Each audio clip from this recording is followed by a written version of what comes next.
AC, this is kind of a special occasion for the Hammerland series. We are, of course, Beyond Hammerland, and we're going Beyond Hammerland to an actual bona fide destination. That Hmm. would be the Village of the Damned. 1960, not to be confused with the 1995 remake starring Christopher Reeve. This is where it all began, and I believe I have a history with this film. It was one of my dad's favorite, Good. thrillers, but I think we only watched it once together because I didn't like it because he tried to show it to me when I was like 9 years old. And he was like, yeah, it's about this village, all these, kids run around and they can do things with their psychic powers. And throughout most of the movie, it's adults talking about, problems they're having with these children. And then the children start doing stuff and then it's over. So I was just kind of bored watching it this morning with a Mm. fresh set of eyes, glowing, intent eyes, in fact. Hmm. Hmm. Uh, Thrilled beyond belief. And as a parent yourself. Yeah, and freakily, I verified this with my wife right before we got on. They make it a point to say that these children, as they are, I was going to say immaculately conceived, but whatever the dark side of that is, They are they were conceived. right. They came out 10 pounds, 8 ounces, which turns out is only 4 ounces heavier than my oldest son. Wow. A big boy. So yeah, let's talk about Village of the Damned. We're gonna get all into it, but let me start by saying hello. How you doing? Hi, I'm doing great, and I'm super glad that you enjoyed it because I revisited this one as well this week, and as is always the way when I like recommend something, I'm like, oh man, I hope this holds up, and it really, I think it's just a terrific film. Came out in 1960, the same year that Psycho came out. It's obviously a very different slice of horror, but it is nonetheless a really great slice of horror, and I my experience with it was I came to it later in life. I knew about it. I'd seen it in lots of reference books and things like that. But for whatever reason, our Saturday matinee TV programmers never chose to put it on. So I finally caught up with it, and I was like, wow, this is so good. And I think again, as an adult, like there are literally adult themes being discussed here that I think are more horrific as you get older than perhaps if you're younger, just thinking, oh yeah, kids with psychic powers. It's like, like the concept, the basic, setup is that the entire town of Midwich, goes to sleep one day, like they are just standing or sitting or bathing or whatever. They just all go out for a couple of hours. And anybody who enters, like anybody who crosses the village line, falls asleep. There's a great sequence where like you see them, like I think is he a report? No, he's a constable, and he rides across the town line and like just tips over. But Because he sees a bus crash. Right, There's he's been another sent out to investigate it. right but there was a scientist. Was this guy? There's so many like official looking and acting characters. I can't quite figure out who they are, but oh, he was a Major Yeah, Alan he's just a Bernard. military guy. Yeah. Right. He was sent out, or he went out to the village because a person he was talking to on the phone, the line went dead. Right.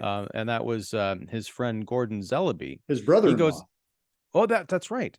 So he goes out to see what's going on in Midwich, and he sees this constable, and he goes up the road, and he's like, oh, there's a bus crash. So the constable goes to investigate on his bike, and he Yep. gets up there and just collapses.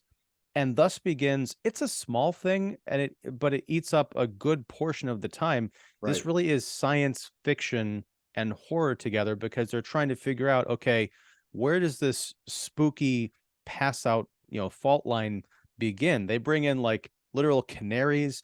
There's a plane that flies overhead and says, okay, you're flying over the village. Now what happens if you drop down? Oh, now you're really dropping down. Yeah. Okay, radio it in. No one fly below 5,000 feet. Yeah. And I think, I mean, yes, the story is ostensibly about these children, but I think the whole lead up to the children's birth is one of the more effective pieces of the film. Like this sequence where you're kind of like, what's happening? Why does everybody fall asleep? And then they wake up, and it's like, huh, well, that was strange. That was weird. And then 2 weeks later, we find out ho ho, every female in Midwich of childbearing age is pregnant. And it's like, I mean, like, to me, that's what really hit me, you know, as an adult. It's like, oh my gosh, like this is literally extraterrestrial rape, you know, Yeah. like wherever it's coming from, like no consent was granted in this case. And you have this just great, like wonderful dramatic moments where, you know, like a guy who's been away, you know, for a year, and he comes back and his wife is pregnant, or, you know, young women who have never had sex at all are pregnant. And it's just like, God, you just think about all the stuff that has to come up in this small little town. And I think the fact that like everybody, I actually had a moment, I had an Ian moment where I was like, what would be an alternate version of this? Where like, what if there was a woman who didn't get pregnant? And it's like, why is she different? You know? But yes, I mean, go ahead. Not to cut you off, but that would be there's a lot of this movie that reminded me of It's a Good Life, that Twilight Zone episode Yes. everyone knows about, Anthony Yeah. wishing people into the cornfield. I didn't look up if that came before or after this movie, if they just happened to kind of tackle the same idea in different ways. Mhm. But what you had just suggested reminded me sort of The Monsters Are Due on Maple Street. Right. The idea of, you know, this paranoid little block in a neighborhood, and, you know, some neighbors are just kind of different, and then it leads to all sorts of suspicion and chaos. Yeah, there are all sorts of great ideas. This movie invites you to question, and it doesn't provide any tidy answers. The only clue there's two clues as to what might be going on in this story with these kids. One is they talk about, well, there's what, radio waves that we bounce off of, you know, our satellites and into space, and maybe something came back and it's messing with our genetics. Mhm. The other is the title, Village of the Damned. I'd always thought that, and maybe I still thought this when I saw it as a kid, I thought there was a demonic Right. or, you know, Satan angle to it because it's the Village of the Damned, but that might not have anything to do with it. It could be aliens. It could be mutation. Like this is the precursor to the X-Men. Who knows? Well, it's based on the novel by John Wyndham called The Midwich Cuckoos. And, Oh. you know, obviously the title Village of the Damned is more, you know, marquee ready. But the idea of the cuckoo is cuckoo birds, they lay their eggs in other birds' nests. And they leave them so that the other bird raises it as its own. The terrifying thing, however, is that when the cuckoo hatches, it kills its nestlings in favor of having all the food to itself. And so it's really kind of sinister. It's a great title if you know that. If you don't know that, then, you know, of course, Village of the Damned is much better. But yeah, the Midwich Cuckoos. John Wyndham also wrote the novel for Day of the Triffids, which is another kind of great movie that starts off with one scenario and ends up being something else. In Day of the Triffids, everybody is struck blind. Everybody on Earth is struck blind except for those who were like, you know, in like deep underground. They're immune from the rays. But then, in addition to everybody being blind, you have they have these monster plants that start marauding around and like killing people. So it's like, it starts off, oh gosh, what would it be like if everybody was struck blind? Oh, and what if there were man-eating plants as well? This is kind of the same thing. It's like, well, what if everybody was pregnant? And what if they were what these children like were mutants and had like, you know, all had blonde hair and all shared a same collective mind? I mean, I love that. He's like, you know, it'd be even better is my sci-fi premise. Let's throw another one on top of it. Yeah, and I would have to watch Day of the Triffids because that sounds like it sounds like you love it. I Or do at least, love it. It's great. okay, because there is a thing in like sci-fi and horror. Sometimes you pile on one too many things that don't Sure. quite belong. Like everyone's struck blind, and then there's mutant killer plants. Like, you know, just pick one. Right. But no, now I'm excited to watch it because you gave it your recommendation. Yeah. But yeah, the thing about the Village of the Damned is and going back to the cuckoo story, I don't know if this was an element of the novel or not, but it certainly made its way into the film, talking about something planting its eggs in a nest where it doesn't belong, and then there's a reaction to it. Yep. In the example you gave, the cuckoos attack the other birds in the nest. There's a scene where you know, Gordon and Alan, they go to speak to kind of the top brass in Britain. It becomes like this, big government military to do about these kids, because as it turns out, there are other villages that have sprung up, or incidents that have sprung up in small villages around the world, and they all deal with them differently.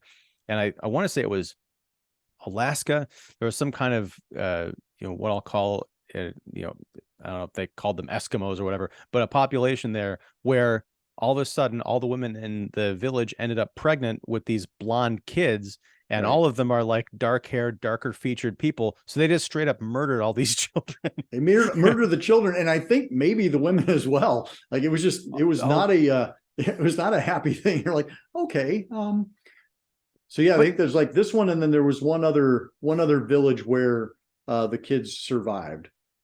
Right, and then there was also a town in Russia, which I think they came back later in the film to talk about how they dealt with their problem, which is, right. It's chilling, but it also speaks to the story about what happened in Russia. Leads the characters to start thinking about how their own children may start to be evolving their own psychic abilities, which are, right. Creepy strong, because it turns out if you teach one of the children something, the other children instinctively pick it up as if they'd been in the same room. There's a wonderful sequence with a Chinese puzzle box. You have to slide the panels around and get a chocolate out of it. You show it to one kid, they figure it out pretty easily. Then you show it to the other kids, and they start doing it like in far, like increasingly less time. Yep. Right.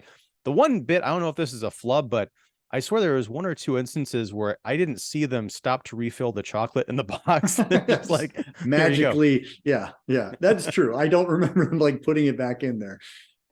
But yeah, that's what I'm saying. Like the bit about the the population that killed the children, the bit about what happened in Russia, it's very simple dialogue, very well performed, that paints a vivid picture. You can almost see that second like screen within a screen movie happening and wondering, okay, how is that going to play out in our main story? This is a very talky, drama-filled movie, and I almost hesitate to call it a horror film, except in the sense that you've corrected me before. Horror isn't necessarily an aesthetic, it's an idea of something horrific happening to people, and how are they going to deal with it? Well, and these children, your Twilight Zone reference is a great, because these children are dangerous and they can read minds. And so they know if somebody has ill intention toward them.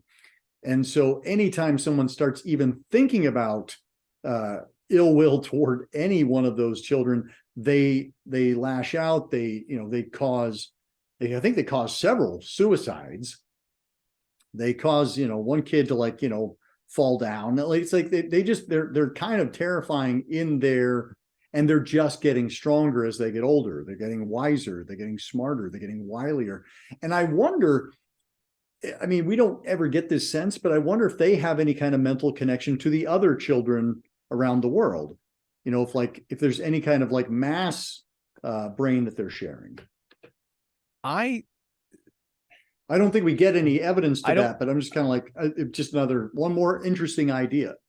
Well, I just wanted, because I'm trying to rewind the tape from this morning, so to speak. You watched it on tape? No, just that's why I said so to speak. It's figuratively, but I am going back in my mind.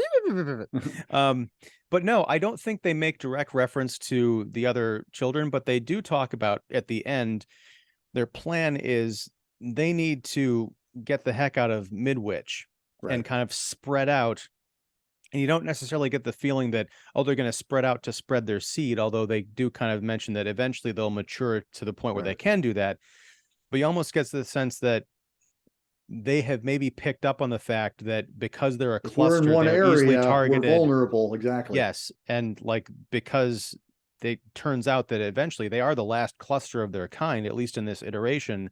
They're like, okay, we need to make a move now, and we're going to trust the one adult who shows such a lack of emotion, such a void of empathy, at least to them, because he is a very, not an overly emotional character, but you can tell he's got feelings and a beating heart. This is Gordon Zalaby, played wonderfully, I think, by George Sanders. Yeah. He is able to use that external coolness along with a great deal of mental fortitude to essentially, spoiler alert, blow up all the kids at the end. or so we think. Yeah, he is. I mean, he is a scientist, and so he has kind of a scientific mind about it. He's the first to be like, we don't want to fear these children. We want to kind of like embrace them. We want to learn from them. I mean, they're clearly a superior species. Like that's kind of his hypothesis. Yeah, and he does. Go ahead. No, go ahead, please. I was going to say he does talk about because when he's meeting with the brass, they're like, yeah, to your point, they are afraid, and like we need to figure out a plan to deal with this problem and all that. And he's like, look, they're kids. Give me a year. Right. You know, it is very X-Men. He's like, give me a year, we'll put them into a special school, and I'll teach them how to use their powers responsibly. Right. But it doesn't quite turn out that way. And I think it's more personal because one of these, even though it's very clearly not his kid, it is his son, right? Because his wife, Anthea, becomes pregnant. She's older. I mean, he's way older. I don't know. He looks like he's in his mid-50s. Yeah, there's a big age difference between the two of them. Yeah. Right. But she's very much past. You almost get the sense that they had tried to have kids at some point and couldn't.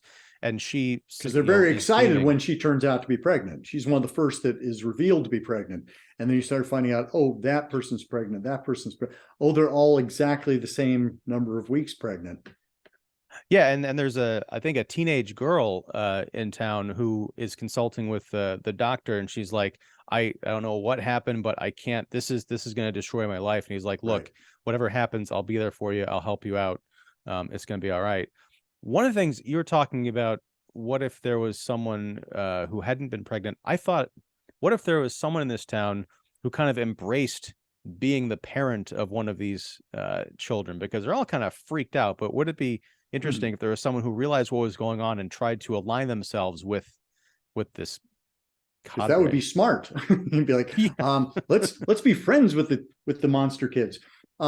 There's the script is by Sterling Silliphant, who I was looking up, and I didn't realize this, but we were talking about on Academia Giallo over the weekend about James Franciscus and his TV show Longstreet. Guess who created that TV series? Sterling Silliphant, the screenwriter for this film. Wow. I know. I was like, wait a minute, what? But Sterling Silliphant also, he was busy in TV. This was kind of his big film breakout. But after that, he became kind of the go-to for Irwin Allen. He wrote the screenplays for Side Adventure, Towering Inferno, The Swarm. He's got a great list of movie credits, and it's a very smart adaptation. Wolf Rilla, who's the director, also co-wrote along with Sterling Silliphant. That's really surprising to me, because I love Poseidon Adventure and the Towering Inferno.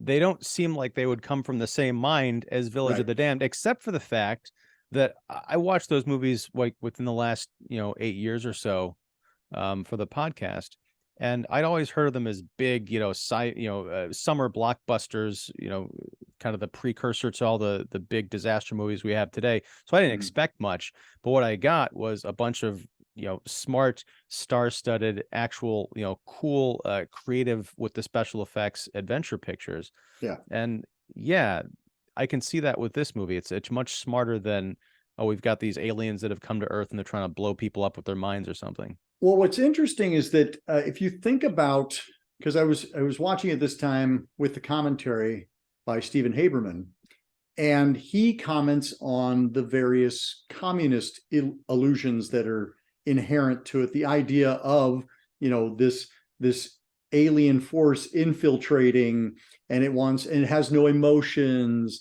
and that they want to spread out and they want to infiltrate and take over our country. I'm like, yep, that's very much the Red Scare mindset. And this is 4 years after Invasion of the Body Snatchers.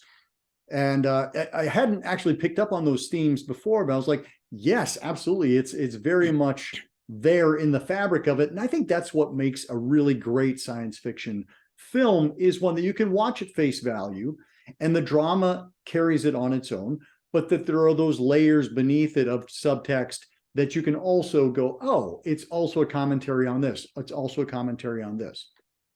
Well, what's ironic then is, because that is a great point. Russia, or the Union of Soviet Socialist Republics. It's so old I You can't even got it. remember what it You was. got it. Right? Nicely done. Okay, thank you. They're the ones who really come up with the, well, we're just going to blow them up. Yeah, I was going to say, it'd work really well. But it's odd because if this is, an anti-communist, Russian sort of allegory, Right. they kind of prop them up as the heroes to say, well, yeah, enough with your kind of like civilized English niceties of putting them in a school. We're just going to not tell anyone that we're going to blow them up, and we're just going to blow them up because they realize, and this is going back to their burgeoning powers, that their ability to read minds is like spreading. So literally no one that they know or no one that those people know can know about any plots against them. It literally has to be from like, the Kremlin or whatever, drop the nuke. Right. Because I mean, yeah, nobody can come up with an idea in town like that. Like George Zellaby hears about it, out of sight. And he has to surround that knowledge with the idea. He can thinks of a brick wall, and that's what he's focusing on, so that they can't read his mind as he carries out the final solution against the kids. Well, and I want to talk about that. I unfortunately was watching this on a laptop, so I knew what the running time was. I knew where I was at in the movie. I could imagine seeing this in 1960 and not having any idea really where that climactic showdown between Zellaby and the children was going to go. Right. Because as you mentioned, he gets this idea of if he can put his thoughts behind a brick wall, he literally sees a brick wall and he keeps focusing on it and helping that build up mentally, so that when he crafts this, literal ticking time bomb with dynamite and the little clock and everything, puts it into his case and goes to have a nighttime class with the students, he goes in, he's very nervous. He's trying to say, okay, we're going to go on with today's lesson. The kids were like, wait, we agreed that we were going to meet here and you're going to tell us how we get out of this town safely. And they're like, why are you so nervous? The little kid, David, who's the leader of them, very creepy. Zellaby's son. Right. Very creepy indeed. But we can see Zellaby, his internal thoughts, like just need a few more minutes. It's like 8:27. The bomb's going to go off at 8:30. We see his eyes interposed with the brick wall, and it's very strong. But then you see the kids and their eyes start to glow with their power. And then you see Zellaby's eyes and the brick wall starting to crumble and reveal the clock. It's like something out of like Alan Moore and Dave Gibbons' Watchmen, just this layering of ideas visually in almost a comic panel scenario. It's so tense that I was thinking, okay, either he's just going to make it and the thing's going to blow up, or again, going back to 1960, you don't know if this is an hour and 17 minutes or 2 hours long. Right.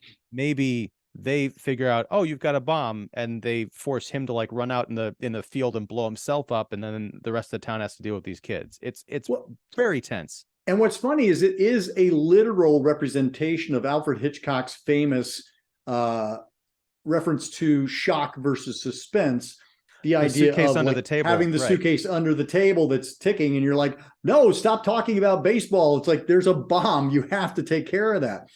And so here we have the same thing. It's like, it's in the suitcase, and he's trying to keep them from knowing what they need to know. And so the suspense is like whether he'll be able to sustain it or not. And I think one of the reasons this film works as well as it does, I think the direction is solid. I think it's well photographed, but the actors are so strong.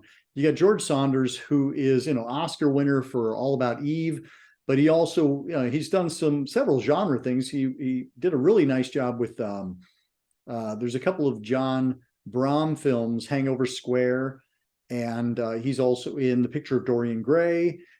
His last film is the Psycho. Oh shoot, I'm blanking out, but it's a bunch of like Satanist motorcyclists. It'll come to me in a second. But that was his last film. Then he literally committed suicide after that. Psychomania, that's the name of it. Oh no! So he committed suicide after he'd done Psychomania. He's like going, I've done enough. Thank you very much. Oh, but we've also got Barbara Shelley. We've got Barbara Shelley, We have Michael Gwynn, and we have Lawrence Naismith, who are all Hammer veterans, which makes them fit right in with our new series. Barbara Shelley, of course, is wonderful in Dracula, Prince of Darkness. Lawrence Naismith was in 1 Million BC.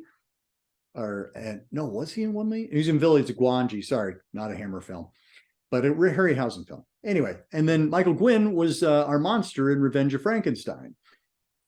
So and it's great to see him in a performance where he's not, deformed and kind of like hunched over and creepy. Barbara Shelley, it's weird because I kept thinking she looked like a very young, maybe even contemporary at that age, Faye Dunaway. She had that kind of quality about her. But yeah, I love that it's just something that we don't see a lot in movies anymore, and certainly not horror films. Adults who act like adults, Yes. like grown-ups having to face this existential horror. Usually it's like, teens or 20-somethings or whatever, the parents aren't around. So yeah, I really enjoyed the sophistication of the story. Agreed. And I love how it's handled intelligently. We have intelligent people doing intelligent things, and they're just up against a foe that is, a worthier opponent. They're not doing a bunch of stupid things. And the one time we see, it's the guy who's been away. I forget his name, but he's been away, and he comes back and his wife is pregnant. And it turns out that, his brother is one of the first, the adults that the kids forced to kill himself. They make him get back into his car and drive into a wall. And then that guy is like, I'm going to, I have to kill these kids. They're evil. And it's George Saunders and Michael Gwynn and Barbara Shelley. All three of them are like, you need to go home. You need to go home right now. But the kids still pick up on his murderous thoughts, and they force him to turn the gun on himself. And it's like, it's terrifying. And they are forced to just stand there and watch. That's the other thing. Like, they become like witnesses to it because the kids exert mind powers over all four of them.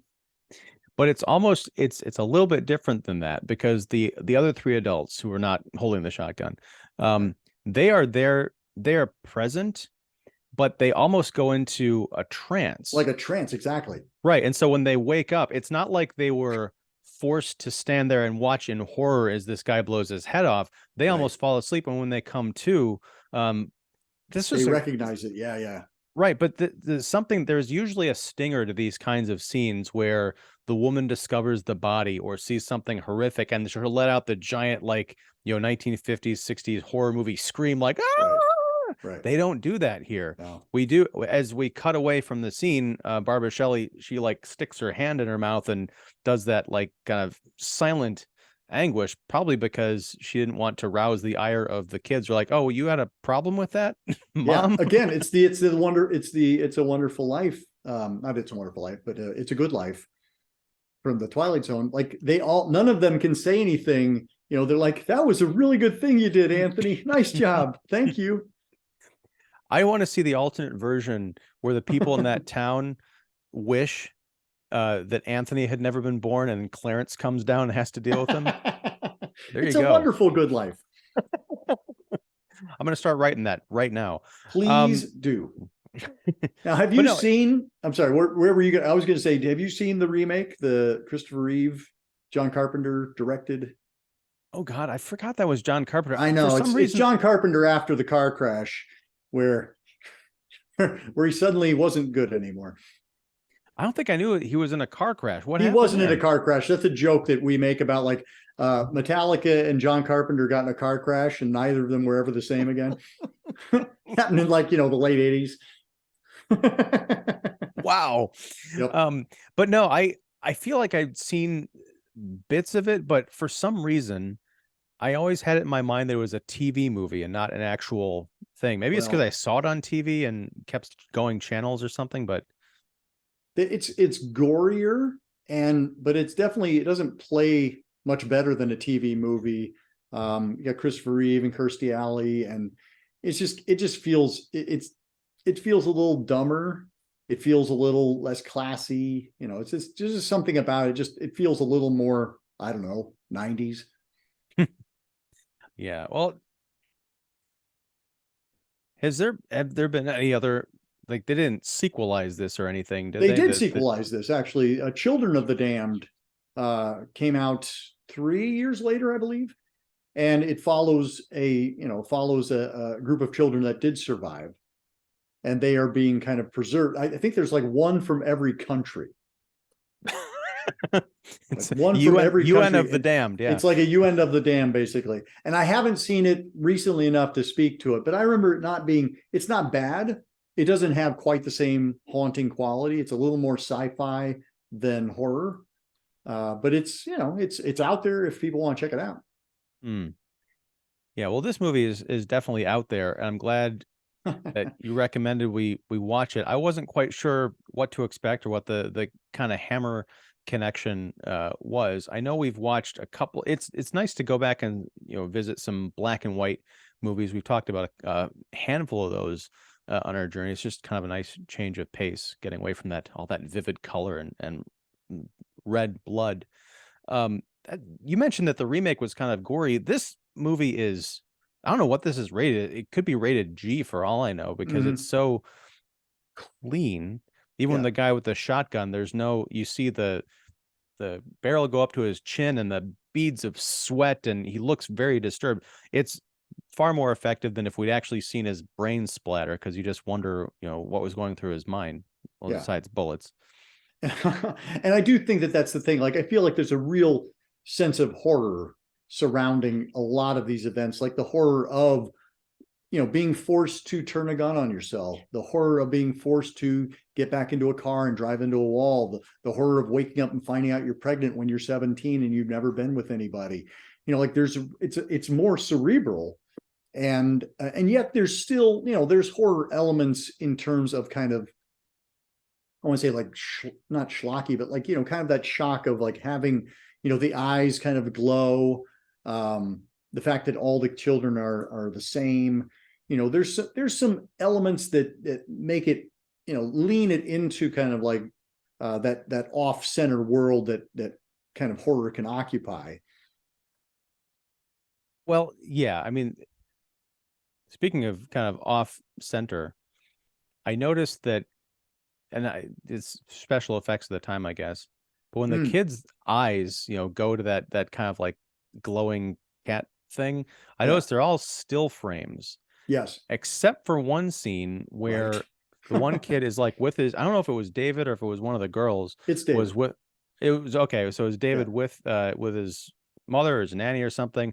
They're side by side. And at one point you can see she turns to look at him as his eyes are going. And there's like a very subtle, I don't know if it's because the HD of like the streaming video I was watching or whatever, but yeah, you could see that fade where they're kind of like trying to splice it together, the still of the glowing eyes and then the reality of her looking at him. It's creepy and strange, and it's the best kind of cheat. Yeah. And I heard about this on the commentary, like, yes, there's still, and they used, like negative imaging so as to be able to have that. The reason they couldn't do it is because David he was speaking, he had lines. And so they couldn't just freeze him. So they had to rotoscope in his pupils. And so that's why you see just a little bit of a different effect on that. Speaking of David, he's played by Martin Stevens, who we will be seeing again later this year in, I think maybe even next month, in The Innocents. But he is he's wonderful child actor, and that kind of like removed adult quality that he brings to the performance, both here and even more so in The Innocents the next year, 1961. It kind of made him, he was kind of like the go-to kid, and then he decided, I don't much care for this acting thing, and he retired and became an architect. Wow. Did he build villages? Perhaps. No. But I do want to talk about that performance because it is so unnerving. Mm-hmm. Was that all him? The reason I ask is because he sounds like a little boy, but the sophistication of the way he delivers his lines, it sounds like he's a classically trained adult actor. It just doesn't, it goes with the whole oddball qualities of these kids. It's like that should not be coming out of that kid's mouth. Right. The dialogue certainly, and I believe I believe I heard this, that he was dubbed. The performance was dubbed. I know that it's his voice, I believe, for The Innocents, but I believe he is dubbed for this performance. But again, he's still able. I mean, clearly he's performing. Like he's bringing that sense of maturity to it. But I don't know that it's his voice. But I hadn't heard that prior to this most recent viewing. It would almost make sense if it was his voice and dubbed, because I could see some of the lines he has to read. I could see them having to record that instead of, and then you say this, and then you say, cut it all together instead of just doing it on the set. I was thinking about the fact that we have another Children of the Corn remake coming out this year, and I saw the trailer for it, and they've really kind of done a spin on it. Yeah, I mean it's the modern kind of remake spin. Was it Isaac? I guess is now the Isaac character is now a young girl instead of the creepy teenage boy. They're kind of spinning things all around. It looks a lot more violent and disgusting. But I'm watching this movie and thinking, why, with all of these remakes and all the creepy kid movies that have come out, or at least a good deal of them, why don't they just re-release Village of the Damned and get it over with? Because well, apparently, and I didn't know this until I was looking online to talk about this film. There was a 7-episode BBC series called The Midwich Cuckoos. So in 2022, it just came out. So it's out there in the world. And again, I like the idea of a longer form to kind of examine these relationships and dig deeper in, and maybe be a little bit more explicit about the conversation. So that's something I'm planning to keep an eye out for, because I didn't realize that it had been remade. I knew it had been remade as Village of the Damned 1995, but I didn't realize there was a more recent remake called Midwich Cuckoos. Well, if you figure out how to watch that and you can tell me, I would love to do like a supplemental, like we watch the series and then talk about it. Yeah, for sure. Because I could see that being really cool. I could also see it being a big problem, because part of the mystery, or part of the fun of this movie, is not having everything explained to you. Sure. And yeah, I don't know. Well, in some ways, like there's, I mean, I tend to be someone, I favor film versus TV, just because I like the idea of a compact, concise story, in the same way that I really like the idea of The Haunting, the film, as opposed to The Haunting of Hill House, the series, which is just kind of like stretches and stretches and stretches. It's like, guys, it was this big of a book, work with me. It's just like Peter Jackson with the Hobbit trilogy. Like, you struck gold once, but you can't turn this into pump this up here. 9 hours. There's more stuff we can shove in there. Yeah, but anyway, yes, I would very much. I'm very curious to hear or to find out how Midwich Cuckoos plays. Maybe it's because of One Flew Over the Cuckoo's Nest. I just feel like A Village of the Damned is a better title, because it sounds like it's a village full of crazy people, and it kind of is, but not really. It kind of is. Yeah. So yeah, at the very end of the movie, and this is the one. I mean, I get that they were limited, possibly, but that was a model house, right? That blew up. It sure was. Because the explosion itself looked all right, but when they cut back, you can see that it's just like a regular flame, like blowing through this model, and that's not how like house fires. Fire does not work well in miniature. Fire and water are really tough to do in miniature, and that's the one moment you're like, oh, dang it, that was. But it's right before the end. Oh, and also, was this? I want your interpretation of that closing shot with the little eyes floating out. The eyes, floating out. Was that a stylistic thing, or is that supposed to be like the spirits, like the Pac-Man ghosts going back to the center of the board before they regenerate?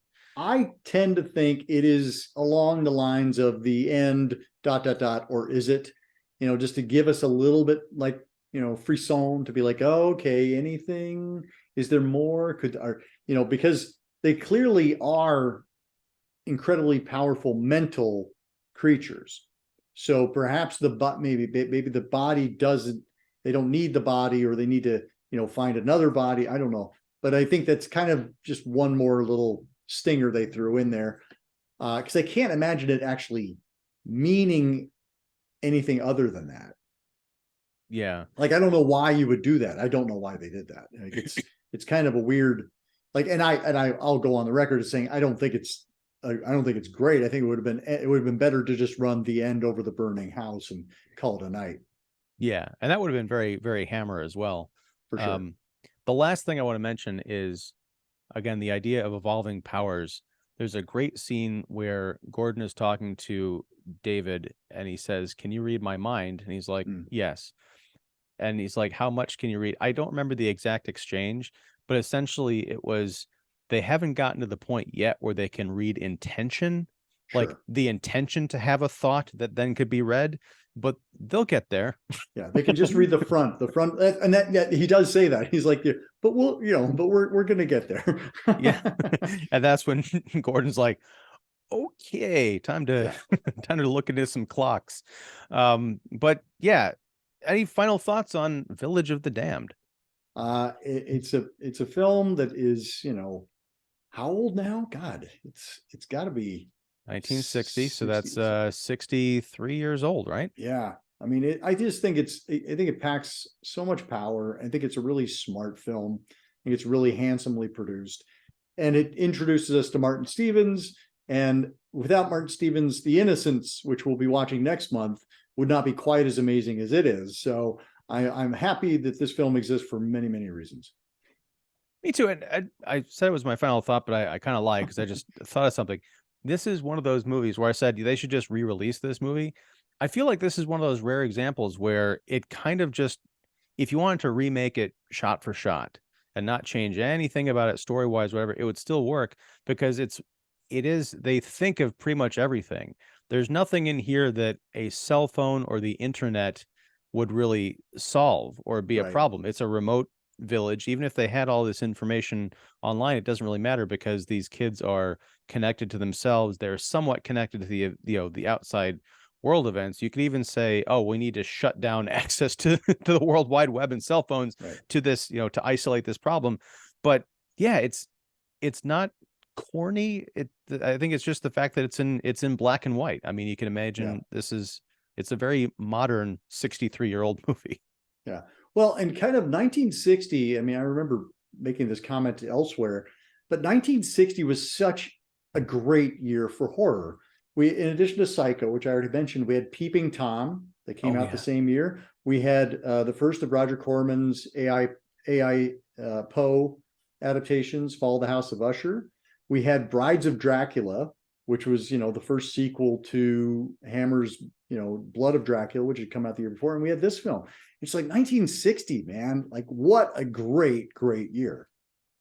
It feels like people were kicking open the door to a new era, which in a lot of cases they were. It's like, okay, we did some cool things in the 1950s with science fiction and horror, but here's what we can, really do. This is what the future is going to look like.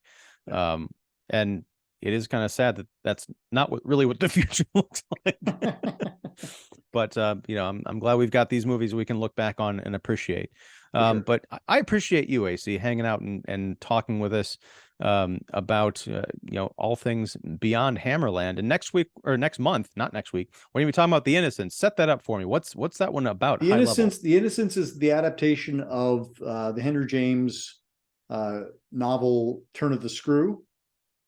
It stars Deborah Carr, Pamela Franklin, and Martin Stevens. And it's a terrific ghost story, haunted house. It is black and white. And I think you'll dig it. Have you not seen it? No. Oh, no. Great. This is one that I really like introducing to people. Nobody seems to come away disappointed. I hope you won't be the exception.